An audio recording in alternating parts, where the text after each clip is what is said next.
Peregrino, bienvenido. Peregrinos es el programa que te invita a recorrer con nosotros el Camino de Santiago y estaremos allí donde tú estés, dando voz a tu valentía.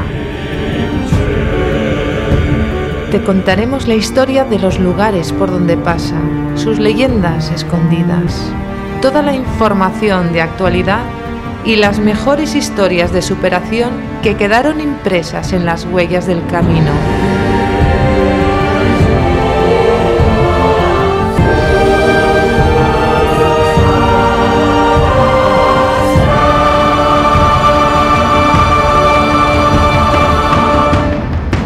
Bienvenidos, peregrinos, a un programa más dedicado a vosotros y a todo aquel que esté en su casa y no pudo hacerlo. Soy Ana Martín, servidora que les habla desde Radio Intereconomía. Y antes de dar comienzo a las noticias que atañen al camino, vamos a dar voz a algunos consejos, las recomendaciones de los expertos. En este caso, de un veterano con unos cuantos kilómetros encima.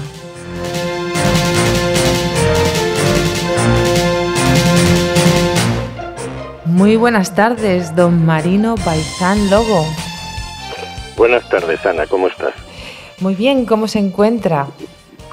Pues caminando, como no podía ser de otra manera. Tiene usted en su haber el camino primitivo, el de la costa y el francés completo, todo un palmarés. Pues sí, y tengo previsto hacer más, porque el camino, en el momento que lo haces, siempre te llama. Se hace una llamada en bucle infinita, ¿verdad? Sí. Es adictiva. Sí. Queríamos hacerle unas preguntas para las personas, los peregrinos que van a emprender esta aventura y que necesitan un poco de orientación de las personas que ya habéis pasado por ese tramo, por ese trayecto, por ese trance. El primer tema es la mochila.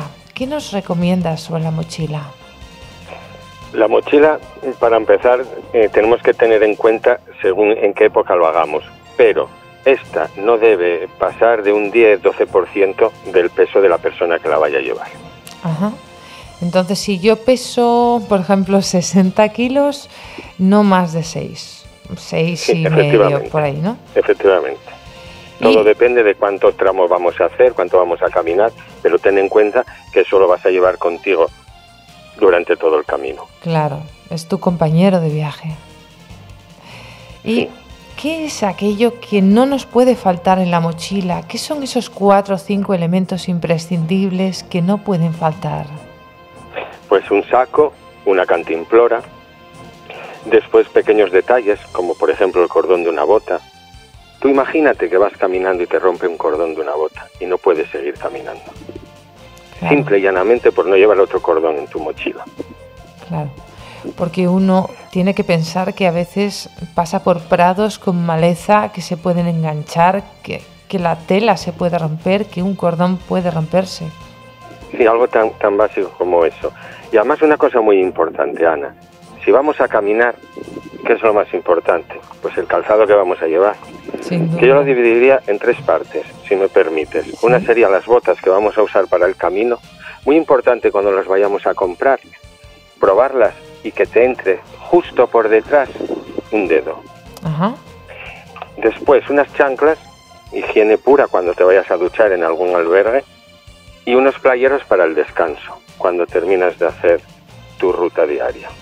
Claro, porque parece lógico pensar que el mismo calzado que sirve para caminar vale para luego descansar y el pie, francamente, está cansado de esa bota, ¿verdad?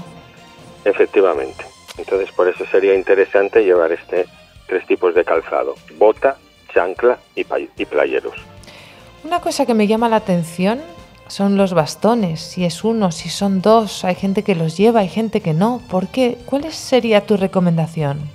Bajo mi humilde punto de vista, es totalmente imprescindible. A veces no hay más que pensar en nuestros anteriores peregrinos, primigenios peregrinos, que lo llevaban. Y no es un adorno, es algo importantísimo. Primero, nos mantiene inconscientemente la espalda recta durante todo el camino, evitando lesiones, algunas a veces incluso irreversibles. Y 2, nos protege de cualquier animal, de querer saltar un charco, de usarlo incluso para colgar cosas. Es importantísimo, imprescindible. Ajá. Pues es algo que no sabía. Yo, que tengo la espalda, no sé, quizá como media España un poco fastidiada, es un consejo de gran valor. Los dos, caminar con 4 pies, ¿no?, que implica... Efectivamente. Y después, otra cosa, y permíteme, ¿sí?, que es importantísimo, es la prenda en la cabeza. Tampoco es un adorno. Nos puede salvar de una insolación, nos puede proteger de la lluvia. Es cierto. Lo podemos usar para muchísimas otras cosas. Es cierto. Hasta para recoger agua.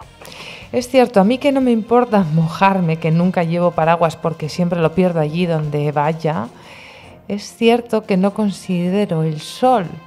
Y un día que cogí una insolación, me pasé viendo el sol con los ojos cerrados más de una semana, encerrada en una habitación con las cortinas totalmente cerradas. Fue algo horroroso, de dolor de cabeza. Te agradecemos mucho estos buenísimos consejos que nos das en titulares para que la gente los recuerde y los tenga en cuenta, porque son de un veterano que lleva encima muchos kilómetros y tiene mucha experiencia. Muchísimas gracias, don Marino Baizán Lobo. Gracias por la aportación al programa. Muchas gracias a vosotros por hacer esta labor que hacéis tan importante de un camino que al final de todo pues nos pertenece eso, a todos. Y otra cosa muy importante antes de terminar, cuando se haga el camino, que no se les olvida de llevar la credencial del peregrino. Claro, la credencial, por supuesto que sí. De todas maneras, vamos a emplazarte para otros programas para que nos sigas aconsejando y quizá también contar alguna leyenda histórica de la que puedes ser un experto, también me han contado. Pues algunas tengo y muchísimas gracias, Ana. A vuestra disposición siempre que queráis. Gracias, Marino. Un fuerte abrazo. Gracias a vosotros. Vamos con las noticias. La Universidad de Oviedo pone en marcha su cátedra sobre el camino primitivo. El Ayuntamiento firma un protocolo con la entidad académica para la creación de un aula que tratará temas históricos y turísticos. Gran noticia para la historia y para el camino, porque está bien, hay que centrar la historia del Camino de Santiago. Cuando empezó en el medievo, cómo está ahora, pues también damos actualidad sobre ella, pero es muy importante saber cómo empezó todo, cómo se desarrolló y cómo hemos llegado hasta aquí. Y para ver cómo hemos llegado hasta aquí, vámonos al punto cero desde donde todo partió. Se llama Oviedo, es la capital del reino en el siglo IX, de donde salió Alfonso II el Casto. Vamos a sugerirles que pasen un día en la capital, recorriendo sus calles, su historia, los lugares, degustando la gastronomía, esa asturiana tan famosa ya en España o quizá en el mundo entero. Y para hablar de este lugar tan emblemático, tan especial, tenemos con nosotros a Alfredo Quintana, concejal de Turismo de Oviedo. Buenas tardes, don Alfredo. Hola, buenas tardes, Ana. ¿Cómo está? ¿Cómo se encuentra? Pues muy bien y en primer lugar felicitarte por este programa que, conociendo tu profesionalidad, estoy seguro que va a tener una gran acogida, ¿no? Y te deseo sinceramente pues muchos éxitos, que estoy seguro que los vas a tener. Muchas gracias a usted, porque nos han llegado buenas noticias que tenemos iniciativas del Ayuntamiento de Oviedo. Estamos totalmente comprometidos y empeñados en situar a nuestra ciudad no solo como inicio del camino primitivo, que entendemos que ya es conocida y reconocida, sino como origen del camino de Santiago, ¿no? Esa ruta de peregrinaje que entendemos que es la más trascendental de la espiritualidad europea y por donde han circulado, bueno, pues todos los cambios culturales, sociales o políticos, ¿no?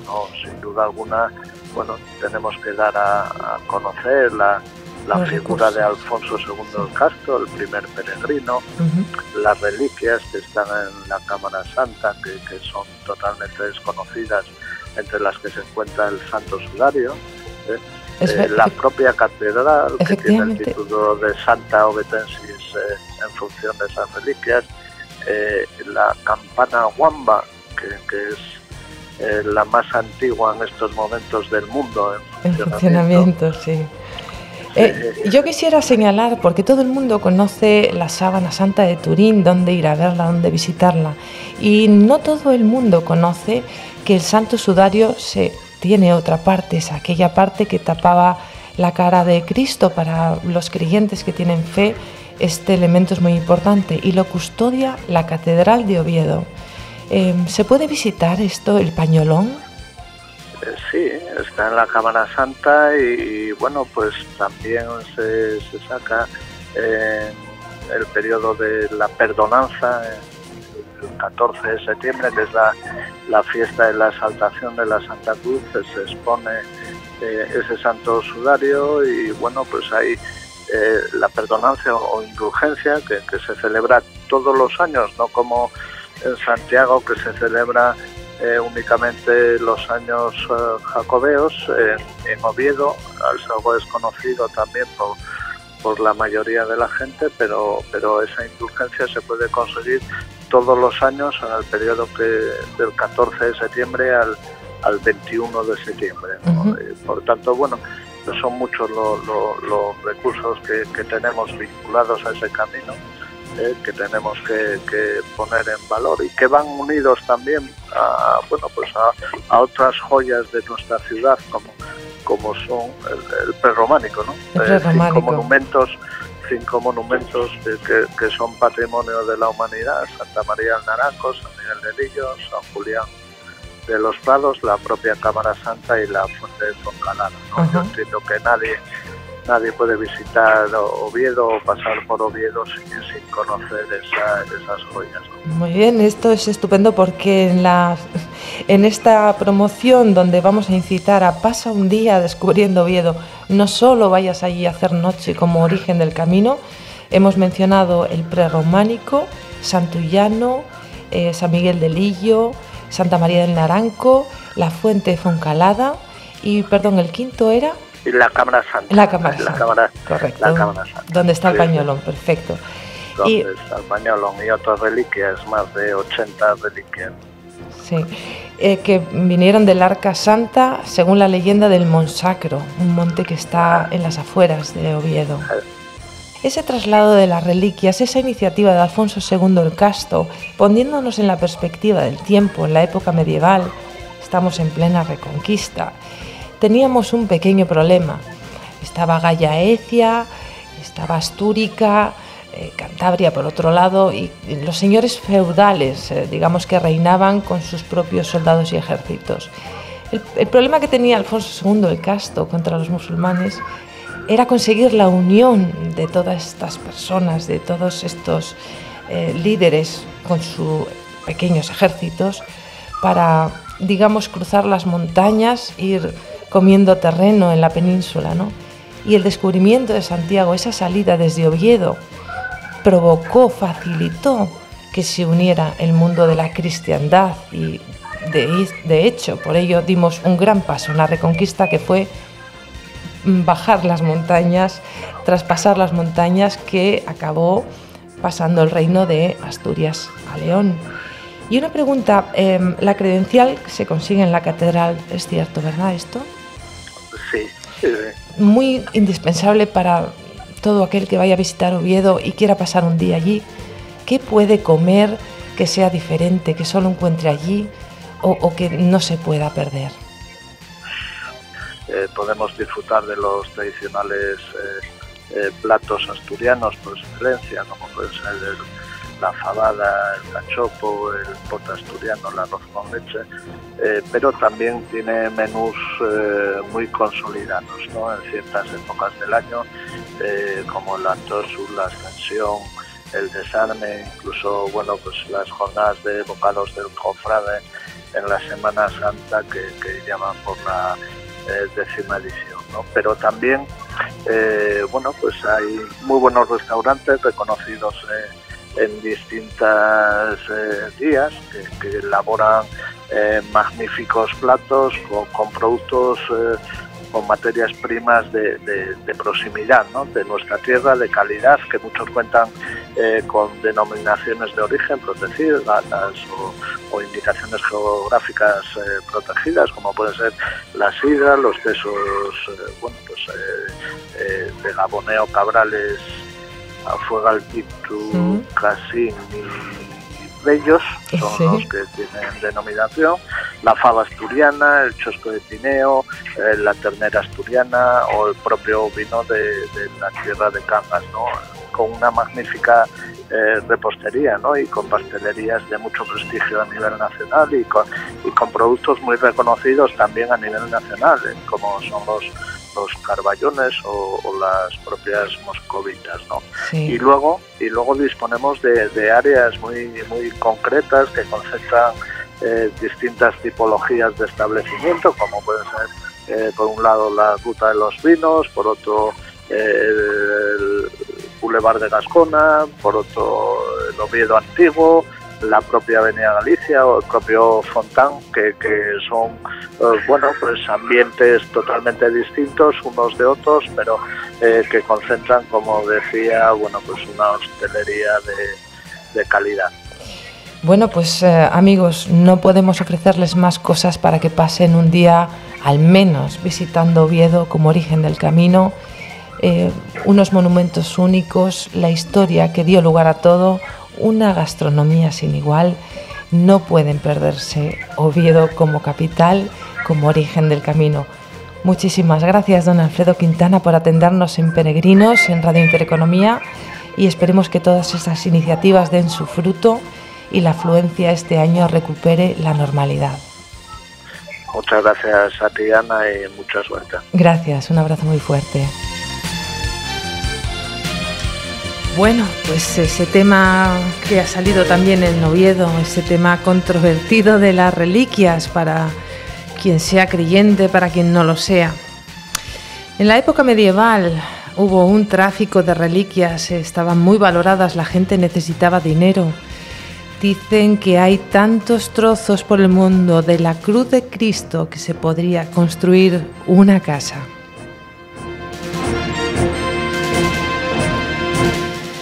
Pero para otra gente tiene su valor y es real. La sábana santa de Turín tiene un pequeño problema, se data en el finales del siglo XIII, principios del XIV. Y el pañolón, querido Jorge, ¿qué sabes del pañolón? ¿Qué nos cuentas? Pues según las pruebas de carbono 14 data del siglo VIII después de Cristo. Siglo VIII, sí, años 700 y pico, correcto. Pero las pruebas del carbono 14 también tienen un problema. Cuando pasan demasiados años y han estado expuestas a, por ejemplo, el efecto de las velas, puede ser que no den correctas. ¿Es real, no es real? ¿Tú qué opinas? Es complicado, depende también mucho pues esto de dónde esté ubicada la pieza en concreto. Pasaba por ejemplo en el Antiguo Egipto con las momias, que quedaban intactas porque estaban completamente en vacío. Depende de la humedad, depende de dónde estén, depende de que haya cerca, depende si se abre, de si se cierra. Es complejo el tema. Lo cierto es que el pañolón sí que tiene varias manchas de sangre que coinciden con alguien crucificado. Tiene también sudor, tiene también el lino de la época y sin embargo esa prueba no da correcta, del siglo I. Bueno, pues aquí lo dejamos a la imaginación o a la creencia de cada cual, como lo quiera ver. En cualquier caso, es una reliquia que se puede visitar en la Catedral de Oviedo.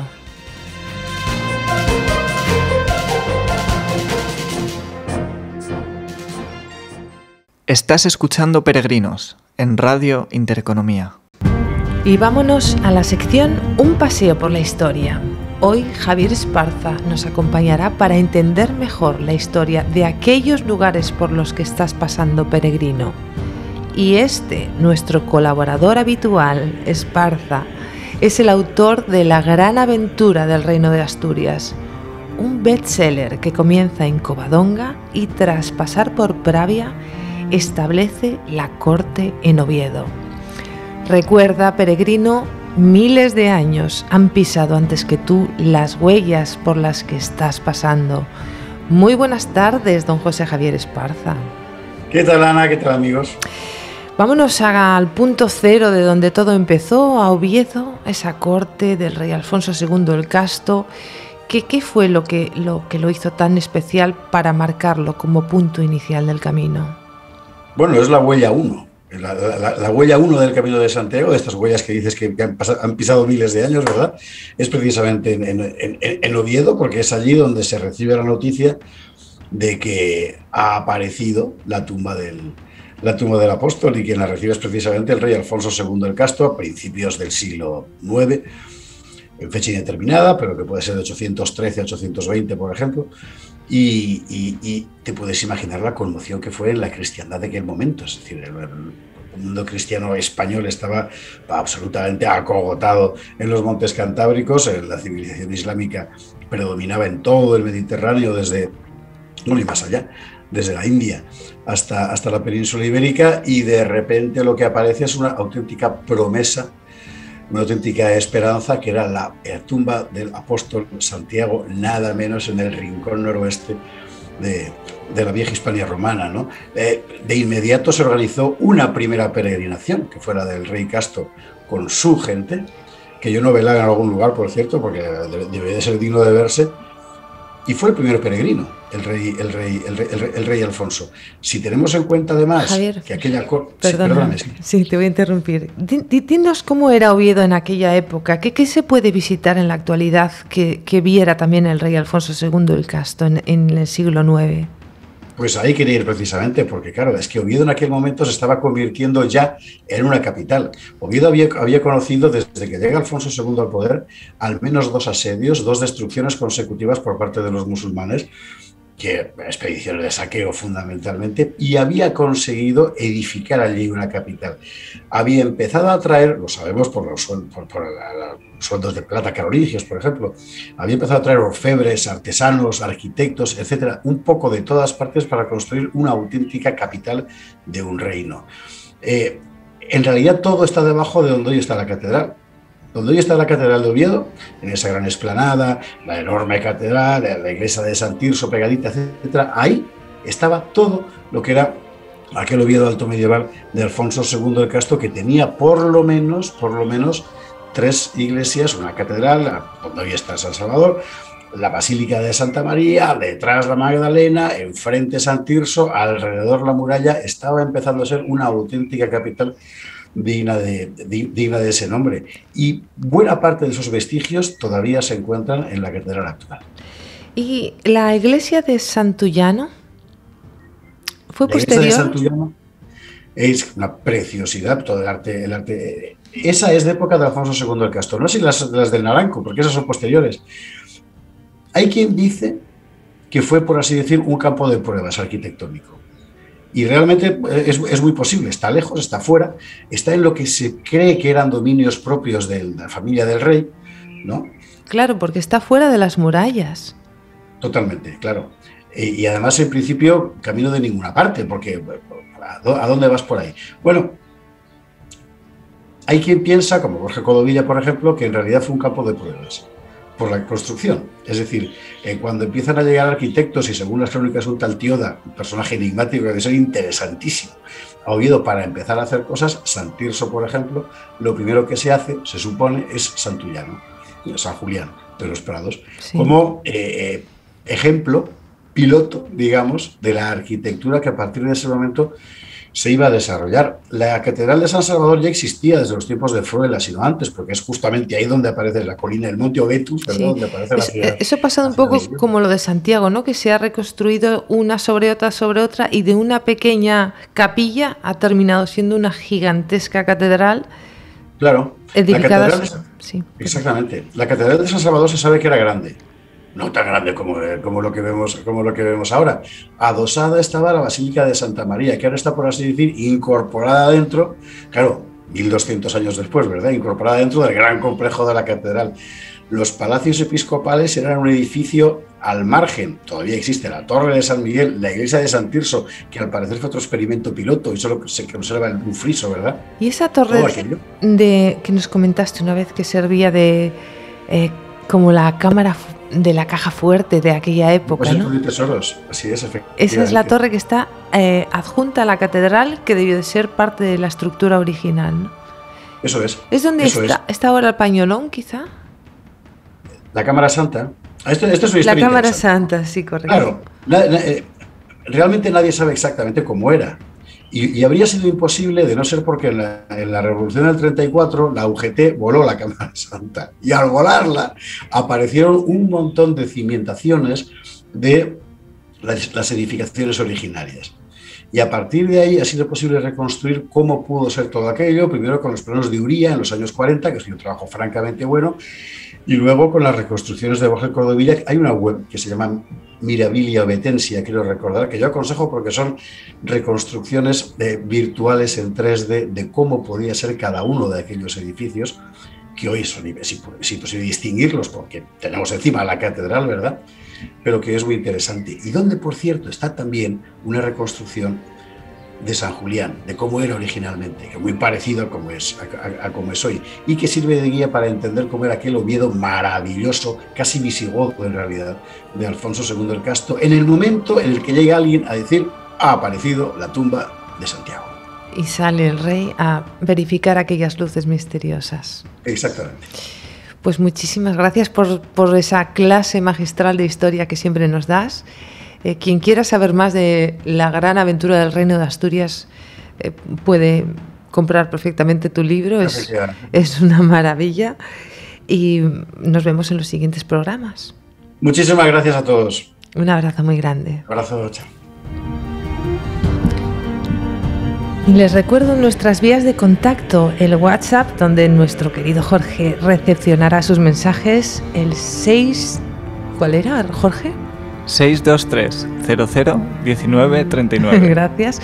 Nuestra página de Facebook, Peregrinos Programa de Radio, y nuestro mail, info@elrincondelperegrino.es.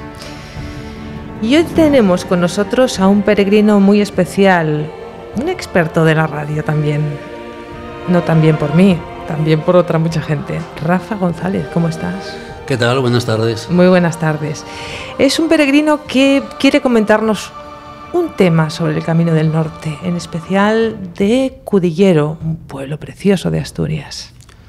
Sí, la verdad es que es una zona que yo aprecio, que hay muchísima gente haciendo el camino. El camino no va por la zona del puerto de Cudillero, como alguna gente cree. El camino, cuando llegas a la zona de Muros de Nalón, te sales en el Pito. El Pito está muy de moda ahora porque es donde está el conocido Palacio de los Selgas, donde hay esas exposiciones y esos cuadros del Greco, lo que llaman el Versalles asturiano. Y en el Pito hay que coger un cruce que te lleva en la última etapa más o menos del día de los peregrinos, que te lleva a Soto de Luiña, que es donde hacen la noche. Y hay una zona, yo no sé si debido a los cambios que hubo en los últimos años en la carretera, que la gente se pierde siempre.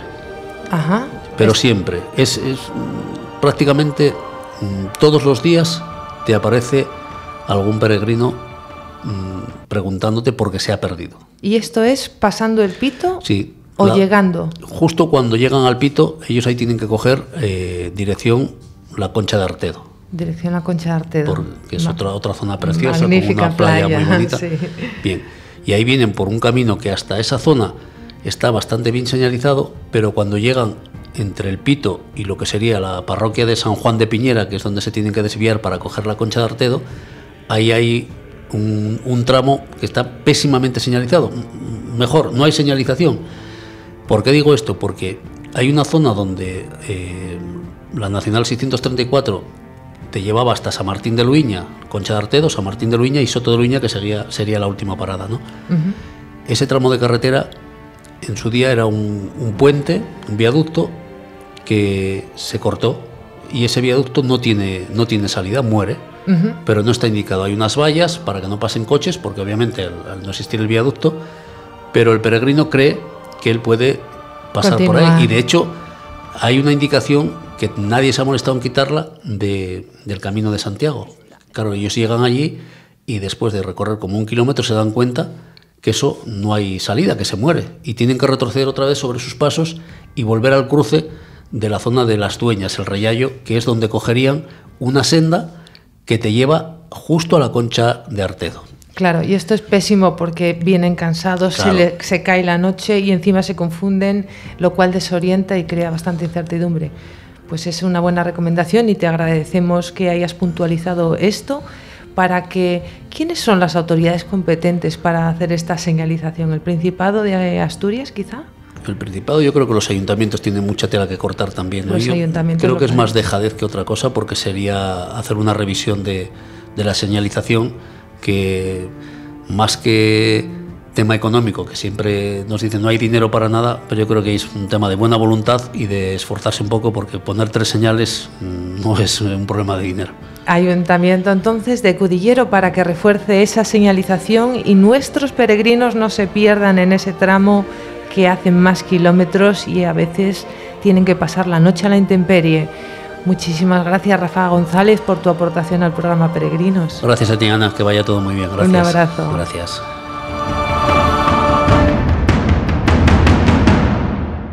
Mi querida Ana, tengo una... Mi querido Jorge. Diga. Tengo una sorpresa para todos nuestros oyentes, pero sobre todo para ti. Sí. ¿Qué sorpresa? Escucha. Muy buenas, mi nombre es Juan y mi relación con el Camino de Santiago lo tomaría como que es un camino que me ha marcado y me ha llegado a conseguir mis logros y mis metas sin siquiera haber salido de la provincia de Asturias. O sea, mi camino ha ido desde Oviedo hasta los límites de Galicia y aún así es el camino que me ha marcado para mi posterior vida. ¿Te suena esta voz? Me suena esa voz, es una gratísima sorpresa. Se llama Juan y su historia la conozco personalmente. Es una historia de cine, es una historia que vamos a contar en otro programa, ¿no? Te ha dejado el WhatsApp. Pues emplazamos esta historia para el próximo programa, el próximo viernes, y ahora nos vamos con la magia del camino. Bueno, Jorge, ¿con quién nos vamos hoy? ¿Quién nos has traído para conocer su historia? Se llama Lorenzo, un peregrino como pocos. ¿Por qué? Es muy especial su historia. Consiguió hacer del Camino de Santiago su profesión. Bueno, eso es el sueño de mucha gente fan del Camino. Vamos a hablar con este chico, un chico hombre ya, supongo, de Albacete, que una noche soñó con el Camino de Santiago.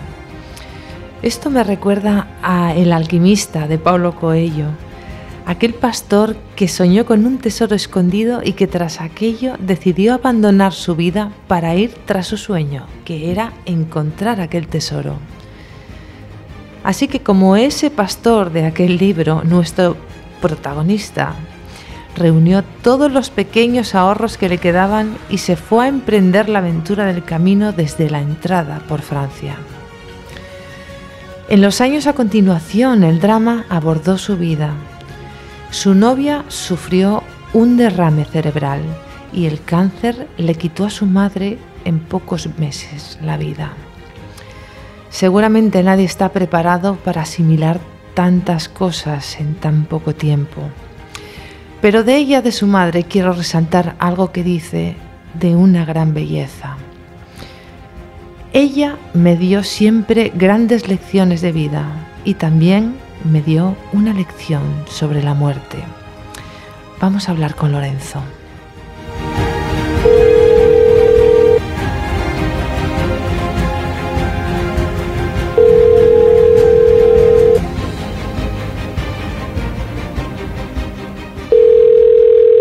Sí, dígame. Muy buenas tardes, Lorenzo. Buenas tardes. ¿Cómo estás? ¿Dónde te encuentras? Pues aquí en Fene, junto a Ferrol, al lado de la ría de Ferrol. Lorenzo, nos has contado que tu vida ha cambiado con el camino a través de un contacto a nuestro colaborador Jorge. ¿Y qué te aportó el Camino de Santiago para que empezara la transformación o el cambio o lo que sea que aprendieras? Yo vivía, desde niño, vivía siempre con sobrepeso, siempre cuestionado por mi forma física, etcétera, etcétera. Lo primero que fue el camino fue un desafío físico, que no, como todo el mundo que empieza o va la primera vez, piensas que no vas a ser capaz de hacerlo, y cuando te quieres dar cuenta te has hecho 800 kilómetros y resulta que si te ponen otros 800 sigues. Luego, pues amplitud de mente. En el camino es una tribu muy internacional. La familia peregrina, hay gente de todas las razas, nacionalidades, idiomas, costumbres, credos. Y entonces, como en el camino se conoce a la gente como persona, descubres que en el fondo somos todos humanos, sí, todos muy parecidos. Esa apertura de mente, esa apertura de conocer nuevas culturas, ¿qué valor te aportó interiormente? Diría que la tolerancia. Te digo el tema de tolerancia porque yo en el camino tenía una idea muy clara de cómo tenía que ser el camino, cómo tenía que hacerse, etcétera, etcétera. Y hará unos 10 años que el camino me pegó la bofetada en la cara que necesitaba para olvidar los prejuicios y dejar de juzgar. ¿Y cómo fue esa bofetada? Bueno, pues esto es una de esas anécdotas de camino transformadoras. Yo estaba haciendo un camino, estaba desde León, solo 15 días, pero iba con 2 amigos y coincidíamos cada día con una chica que iba sin mochila, con un vestidito, así como de calle, unas botas casi estilo cowboy, o sea, nada de caminar. Entonces la encontrábamos en el camino y luego 3 o 4 veces veíamos que cogía un taxi, se montaba, avanzaba, otros días llegaba el taxi, la dejaba, se echaba a andar. Hasta que un día almorzando allí en un rincón del camino, ya en Galicia, no se me olvidará nunca, aparte tengo el sitio grabado a sangre y fuego. Cuando pasó, nosotros todos perfectos peregrinos y sabiéndolo todo, creyendo que lo sabemos todo, le dijimos, anda, y pensarás que estás haciendo el camino sin mochila y con esas botas y subiendo y bajando de taxis. Y esta chica, con mucha calma y mucha educación y una sonrisa, me dijo, bueno, considerando que acabé mi quimioterapia del cáncer de pecho la semana pasada, el médico me dijo que si quería venir lo tenía que hacer de esta manera. Así que así lo estoy haciendo y lo estoy disfrutando mucho. Y siguió su camino. Sí, evidentemente es una gran lección para no juzgar a nadie. Si buscas en la T de Tierra Trágame, en el diccionario aparece una foto mía justo en ese momento. Dime a qué te dedicas ahora. Pues hace 6 años que auné mi profesión, turismo y ser guía turístico, con el Camino de Santiago. Ajá. Llevo 6 años acompañando grupos de extranjeros, básicamente, el 95%, en diferentes peregrinaciones, diferentes caminos. Ajá. Dándoles, vienen con su camino, digamos, entre comillas, organizado, porque el camino para mí es lo que te ocurre cuando estás caminando. Y dinos una cosa, ¿qué tal te va ahora mismo? Pues de momento estamos sin trabajar, buscando trabajo de cualquier cosa, haciendo cualquier otro trabajo que surja, porque hay que trabajar. Pero para lo que me hace feliz y lo que quiero seguir dedicándome y me voy a dedicar, pues aún hay que esperar un poquito. Bueno, yo tengo una amiga, tiene de hecho creo que tiene un tour operador con agencias que se dedican a este tipo de cosas, ¿no? A organizar el Camino de Santiago a la gente que quiere llevarlo un poco organizado, simplemente porque no quiere estar ocupándose de problemas logísticos por edad o por comodidad o porque quiere estar centrado en otras cosas o, como tú bien has dicho, por lo que le dé la gana. Ella se llama Sara, es buena amiga, es una gran chica. Quizá la podemos llamar para que nos ayude, porque tú necesitas contactos con agencias de viaje y touroperadores. Pero yo encantado, cualquier contacto siempre es bienvenido.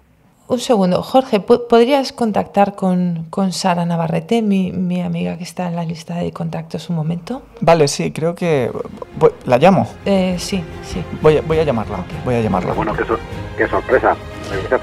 Voy a hacer una entrevista de trabajo o... No es una entrevista de trabajo para nada. Simplemente tú nos has dicho esto te podría ayudar, nosotros tenemos algunos contactos y quizá pueda ser bueno para todos.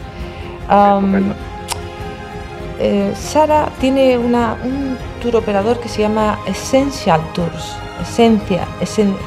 Vamos a ver. Essentialtours.com. Es que como trabaja mucho con Latinoamérica también le han puesto el nombre de Essential, pero es essentialtours.com, donde por si quieres mirar la información. Me tomo nota. Pero vamos a llamarla. ¿La tenemos, Jorge? La tenemos, sí, efectivamente. Sara, muy buenas tardes. Hola, ¿qué tal? Buenas tardes. ¿Cómo estás, querida Sara? Muchas gracias por atender nuestras llamadas.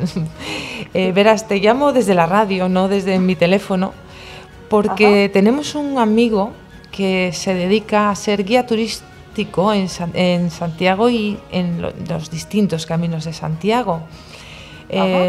Yo sé que tú trabajas estrechamente con el Camino de Santiago, organizando viajes para muchísima gente con gran éxito desde hace tiempo y tienes una gran experiencia y pensé que quizá podría ser buena idea poneros en contacto, pero me gustaría que no fuera el mensajero, sino tú quien le explicaras a Lorenzo a lo que se dedica tu empresa. Bueno, de entrada es una sorpresa que me llaméis. Gracias por atendernos. Que menos mal que ha coincidido que no tenía reuniones, o sea que perfecto. Muchas gracias. Y bueno, pues Lorenzo, hola, ¿qué tal? Encantada. Te cuento Sara, que soy una... otro sorprendido. ¿Cómo estás? Muy bien, otro sorprendido de esta conexión. Sí, bueno, al final el mundo son conexiones, ¿no? Y uno conoce a otro, el otro conoce a otro y así funciona todo. El fluir del camino. Networking. Sí, el fluir del camino. Sara tiene una empresa que se llama Essential Tours, que lo he comentado antes, Sara, pero cuéntanos tú, por favor, a qué te dedicas y cómo podemos compenetrarnos. Essential Tours, ¿qué es lo que les aporta? Pues les aporta esa parte de organización del viaje, porque conozco muy bien la idiosincrasia de los latinoamericanos, esa parte de tanto organización como llevarles, por ejemplo, las maletas, tener todo los hoteles reservados a lo largo del camino, o casas rurales o pensiones. Y bueno, pues ahí surgió la posibilidad de trabajar este producto tan espectacular, sobre todo porque no hay una sola reclamación. La gente se envuelve, es que es literal, se envuelve de un ambiente tan espectacular que yo lo viví en mis carnes en el 2005, que van felices, o sea, desde el minuto 1 hasta que vuelven y todo el mundo cuenta que es una experiencia increíble, ¿no? Es como que se transforma no solamente la mente, sino también el alma. Sí, y no descartes a los españoles, Sara, porque yo soy uno de esos potenciales clientes que te llamaré en breve, que si me lo dan un poco hecho todo, pues te lo agradecería, porque me da una pereza ponerme a buscar dónde voy, dónde reservo, y si camino menos kilómetros, y si no llego, y si me parto una pierna, claro. Y ahora qué hago con la mochila. Yo soy ese tipo de cliente, supongo que no seré el único en toda España. Te iba a decir, cuando ya tenemos una edad, yo lo hice y dije, mira, yo estoy feliz de que me lleven la maleta y voy con una mochila nada más, que salgo directamente del hotel. Para mis oyentes decirles que yo soy jovencísima, ¿no? Lo de la edad no... No, la edad va en la mente, nada más.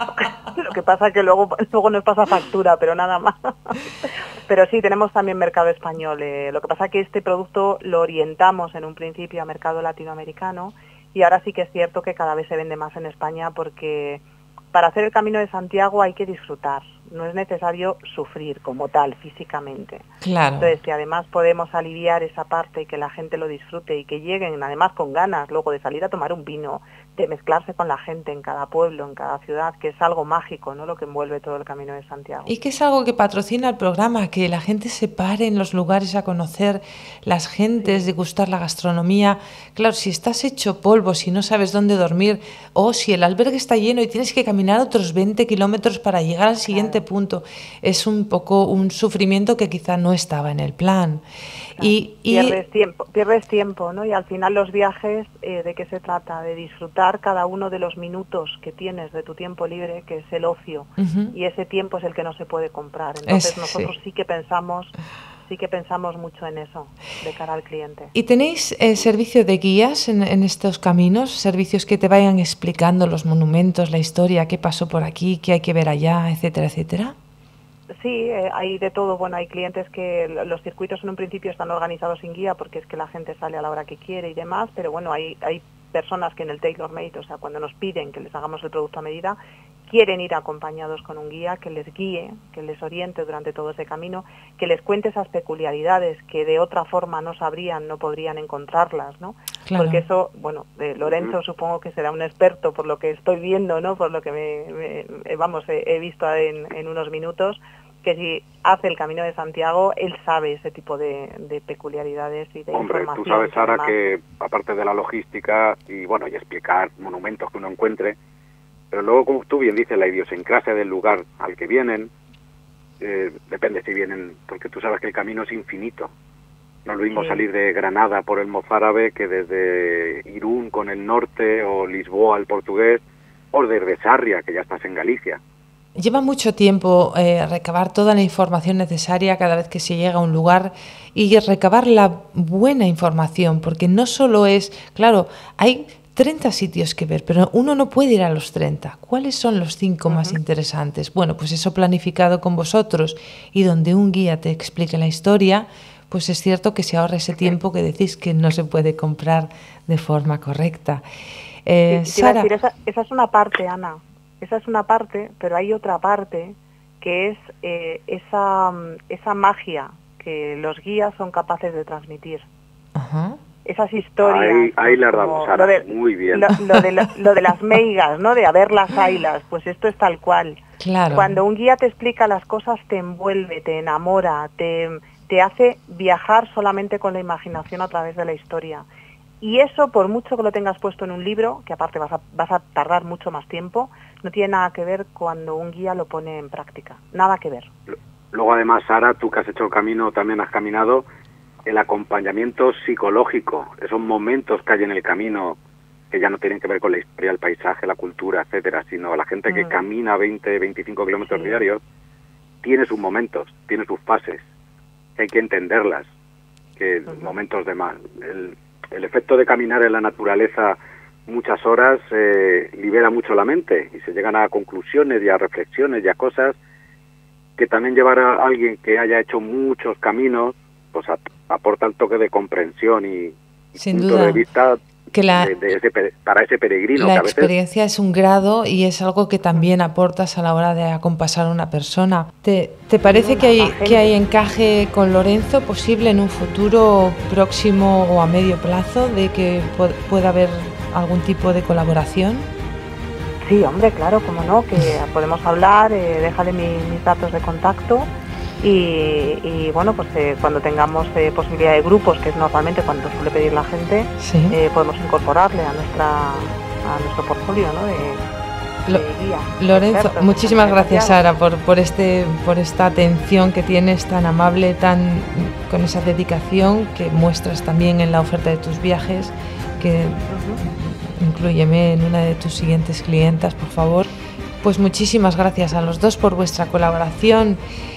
Sara Navarrete, propietaria, directora de essentialtours.com, que se dedica a hacer la vida mejor de la gente, organizándole y coordinándole viajes al Camino de Santiago, no se lo pueden perder.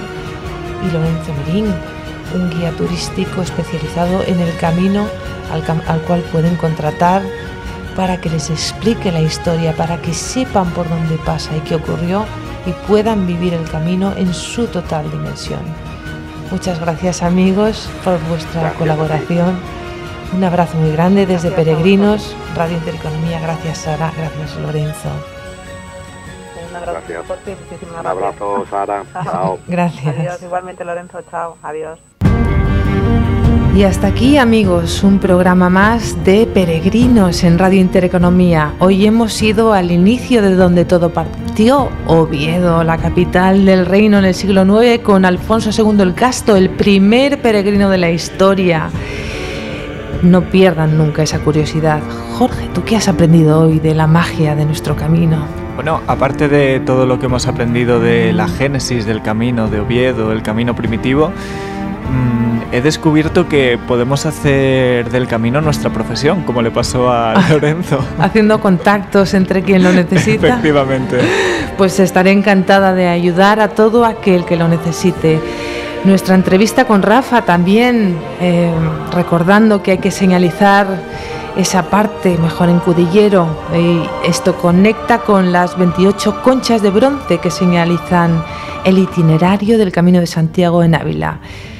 Soy Ana Martín, les espero el próximo viernes en el próximo programa de Peregrinos. Cuídense, amigos, un abrazo muy grande, muy buen fin de semana.